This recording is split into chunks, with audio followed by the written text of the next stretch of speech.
May 11th, 2009. Patrick Kane is skating up the ice in a one-goal game. In a series where the new and improved Hawks have been neck and neck with the Vancouver team ready to win the Cup, the former first-overall pick has been phenomenal. But how did we get here? To Game 6, two teams on the verge of taking on the defending Red Wings in the final, one man ready to cement himself as one of the most clutch players of his generation. Let's start where this story always starts. 2004, and the Chicago Blackhawks have just been voted the worst organization in all the Big Four leagues. Since 1998, they had won a single playoff game and a single playoff appearance, and were coming off a season where they tallied only 59 points. The leading scorer of this team? Tuomo Ruutu. Tuomo Ruutu was leading an original six franchise in goals scored with 23.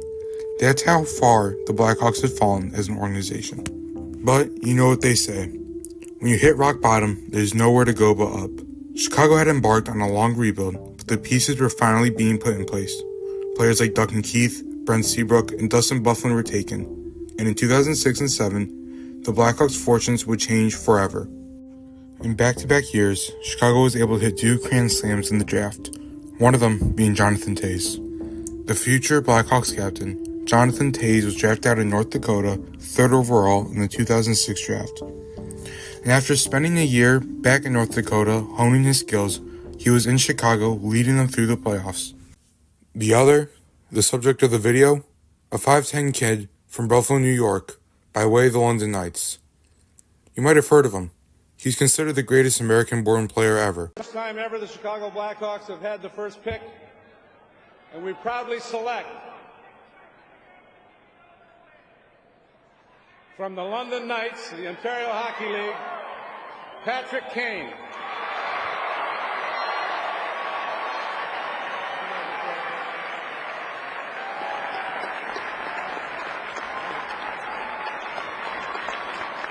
This is the second straight year that an American-born player goes first overall. It's the first time that's ever happened. Eric Johnson went first overall to the St. Louis Blues last year. Vancouver was in a different boat, however. While Chicago was completely inept, Vancouver had an arguably worse fate. Limbo. Too good to tear down, too bad to contend. Making the playoffs 6 of the last 8 seasons, Vancouver had only won 2 rounds, in 2003 and 2007. However, the vibes were different. Led by the Sedin twins, who both had point-per-game seasons, and a strong supporting cast of Ryan Kessler, Alexander Burrows, Kevin Bieksa, Vancouver was ready to play. Oh, and they had a pretty good goalie too. And Willie Mitchell now gets the puck to Kevin Bieksa. That one deflected off Daniel Sedin right to Purcell, who's in. What a stop by Luongo on the goal line. He gloved it, and it's still 1-0 Vancouver. Roberto Luongo was a juggernaut in net. The Canucks captain and one of the league's best goalies in the regular season. If the Canucks were going to win, it would be off his play. After all, it was his all-star top 5 Vezina season that led them to finish first in their division. And after handling the Blues on an easy 4-0 sweep, the Canucks looked and felt unstoppable, especially with Luongo playing the way he did in net. A Game 3 shutout in Game 4, 47 save masterclass proved that he was that guy to lead Canucks to the promised land. Chicago also went up 3-0 in their series, but after Calgary stormed back to force a Game 6, Chicago ended their dream. So now the stage was set for these two teams to face off. In one corner, a young and upcoming team whose fans were just happy to see them in the playoffs again. In the other, a team whose fans had high expectations and you were expecting nothing short of Stanley Cup glory. 2 minutes into Game 1, it would be Roberto Luongo who showed why he was considered one of the best goaltenders in the league, making a huge save on Martin Havlat in front. After Duncan Keith's tripping call, it would be Vancouver to draw first blood in the series, as Matt Sundin set up Pavel Demitra in front of the net to give Vancouver the advantage. Bernier nearly made it 2-0 Vancouver, but Chicago was able to get a huge stop to keep it to a one-score game. But it wouldn't last long, as in the defensive zone, Toews was knocked to the ground, and the Sedin twins capitalized, giving them a 2-0 lead. The Sedin twins were to Vancouver, while Kane and Toews were to Chicago. The Swedes, ironically, were taken with Chicago's original pick back in 2004.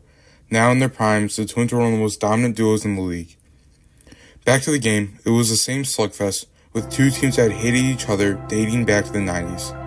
Vancouver, however, were more ready, older, and stronger, and more experienced. Vancouver again scored right in front, making it 3-0. Chicago was being bullied, and it looked like they would suffer the same fate as the Blues.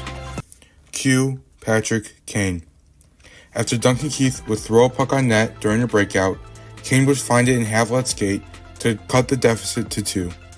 A minute later, Taves nearly capitalized, but Luongo made a huge diving stop, followed by chants of "Lou" from the Vancouver crowd. At 9:45 on the power play, Chicago's Wonder Kid would strike again to make it a one-score game. Then, all of Vancouver clinched their buttholes when Bolin would tie it for the Hawks, and Chicago mounted an amazing comeback. But after a busted play in the O-zone and a turnover, Vancouver would have a 3-on-1 the other way, and it was the trailing man Silvas that would give Vancouver the go-ahead goal with a minute left. Final score, 5-3. Series, 1-0 Vancouver. Game 2 looked the same. On 2 straight power play goals, Silvas gave the Canucks a quick 1-0 lead, and then Alexander Edler would double it. And after a huge diving stop by Luongo, the game would remain at 2-0. Chicago's savior of this game would be the other Patrick. Patrick Sharp was able to tally 2 goals, one a scrum on the net where Adam Burish laid on top of Luongo, the other his infamous mid-zone wrister. The name of the game was Special Teams, and short-handed Dave Bolin gave the Hawks the advantage heading into the third. Out of nowhere, Adam Burish would do his best Savard impression, laying a one-hand pass to the stick of Ben Eager, who would be camped out in front. Patrick Kane would end on to the pounding as Chicago now led 5-2 in the third. Then, all hell sprung loose. 2 huge scrums resulted in over an entire game worth of penalties, including 4 misconduct calls. Henrik Sundin and Dave Bolin would tally consolation goals as the series was tied heading south of the border.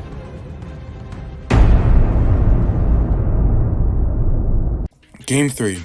Another game, another slow start for the Chicago Blackhawks as they couldn't break the wall of Luongo.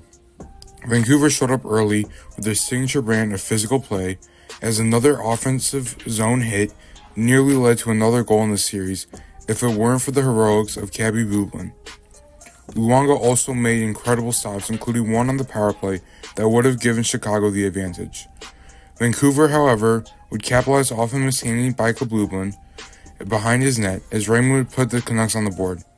The Blackhawks couldn't beat Luongo as they fell 3-1 on home ice. After Game 3, the Blackhawks knew Game 4 was a must-win. Going down to this Vancouver team and having to win 2 more on the road would be nearly impossible. So the Hawks brought their A-game. Game 4 was different for the Blackhawks as they came out firing, but Luongo was being Luongo. Hordichuk would finally break the tie as Vancouver was able to get on the board. Bublin played very, very well, but with time winding down, the mistake looked to be fatal. Until... knocked free, but not played clear by Willie Mitchell. Havlat on the quick, and he scores! Havlat ties it late! Martin Havlat would come save the day for the Hawks as the game headed to overtime.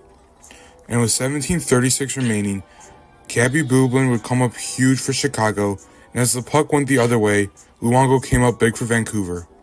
But it was only fitting that in this goaltending duel, a weak shot by Bolin from high along the boards would be deflected by Andrew Ladd in front, tying the series at 2. Kane put up 0 points at home, leaving Hawks a little dissatisfied and a little concerned with his prospects. But he's young. He'll figure it out. In the meantime, Chicago had a series to win, and Vancouver was getting frustrated. Very frustrated. This was their year. Heartbreak after heartbreak, year after year of coming up short, and they finally had a chance, but they just couldn't break the Hawks mentally. Vancouver set the tone early again with a huge hit on Adam Burish, which resulted in the best save of the series by Bublin. But something changed. The Hawks fought, and they fought hard, and for the first time since the series started, the Hawks struck first. And who else but the snake-bitten Big Buff to take the lead. Ryan Kesler quickly answered with a power play goal, and it was tied going into the first intermission. Matt Sundin would give Vancouver the all-important go-ahead goal, but the series, as we knew, would flip on its head. Shot bouncing, puck, Luongo reaching. Did he cover? He did. And again, a lot of skirmishing after the whistle. Sharp and Versteeg drew a lot of attention from the Canucks around their goal. Versteeg being grabbed here with Bieksa. Elsewhere, Kesler and Sharp. Bieksa. Great job here by Jay Shares, who's 1 against 2. And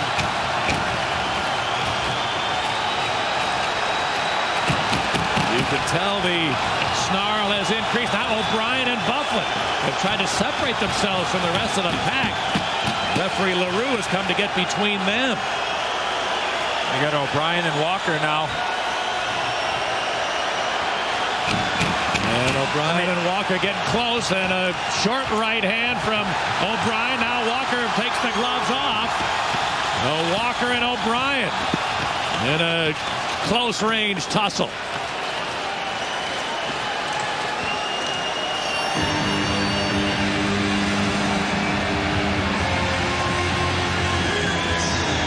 I think to weigh now, I mean, this game has really taken a turn, Pat, in the last, 6-7 minutes? Yep. I think now the referees want to take control of the game because I think that's what needs to happen. Now, you start doing give and tens. Start sitting guys out because then the next shift, everybody's going to know, Pat, the referees aren't going to be settling for this. Dustin Bufflin is one of those players you just can't contain. He will find a way to break out, and that is what he did, as he had not 1 but 2 goals this game. And after Chicago got a power play and Kesler missed shorthanded, it was Patrick Kane with a beautiful cross pass to Bullen who gave to Chicago the win and the series lead.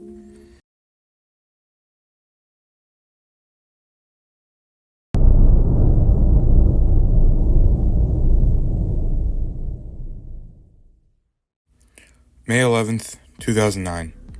Blackhawks fans and Canucks fans around the world woke up in anticipation. Blackhawks fans were ecstatic.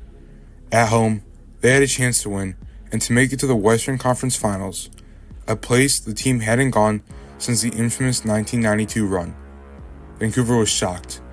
This team, a team who had been horribly mismanaged, was young, inexperienced, cocky, was beating them.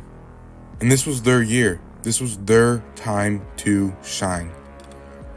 Luongo started off the game by making a great save on a wraparound from Dave Bolland. And right after, Alexander Edler mishandled the puck in the corner, which led to 2 great chances for Bolland and Havlat right in front, but Luongo was able to come up big again.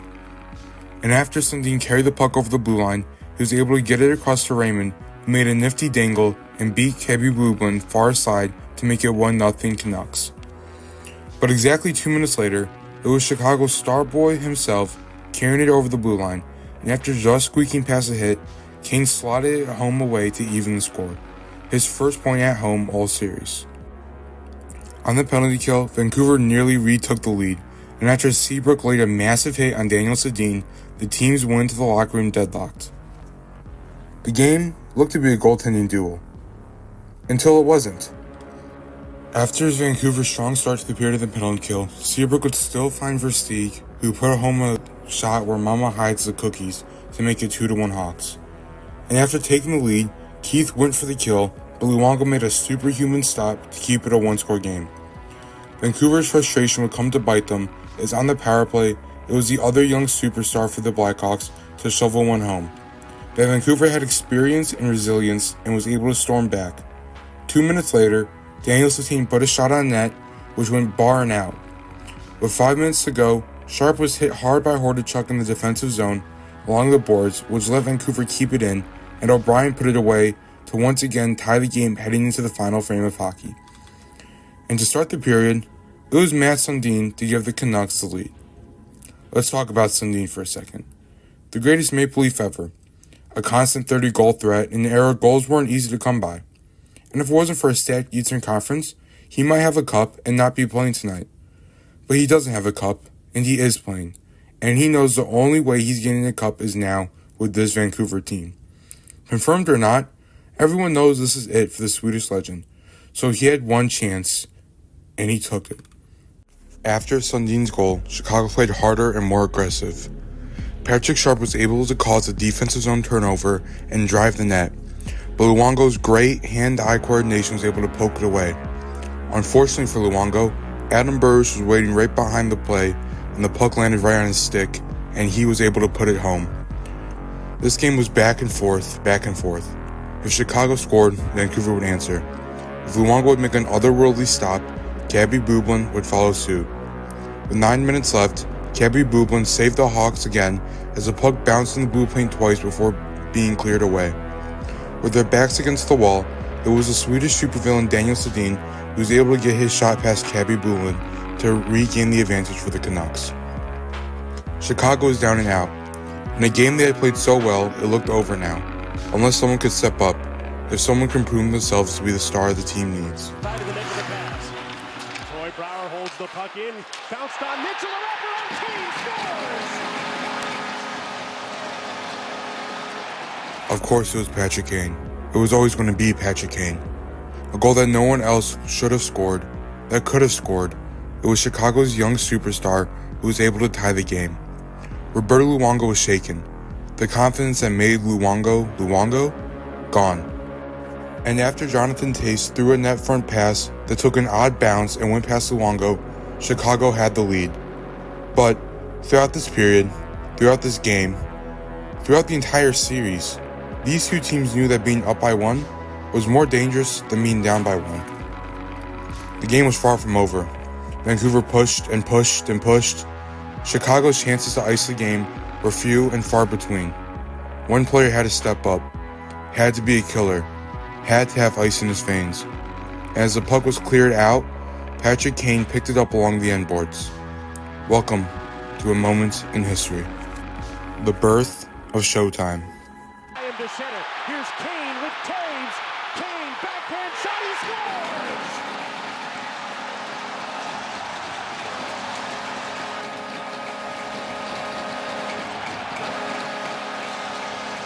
Simply beautiful technician with the puck. Outside, inside, and then a backhander. That's just unbeatable. For a goaltender, almost impossible to anticipate where this is going to be.